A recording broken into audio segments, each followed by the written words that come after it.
Adjust the body with your style. You can pick any eye you like, but the most common one are these two eyes, and you also can make the eye custom, but I don't do that because I don't know how. Oh wait, I forget the skin color. I think this color suits Aphmau the most. This color can be found here. Anyway, time for the hair.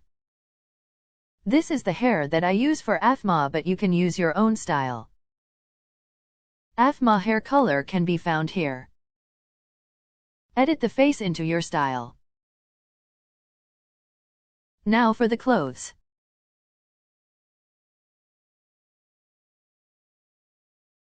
Now for the jacket.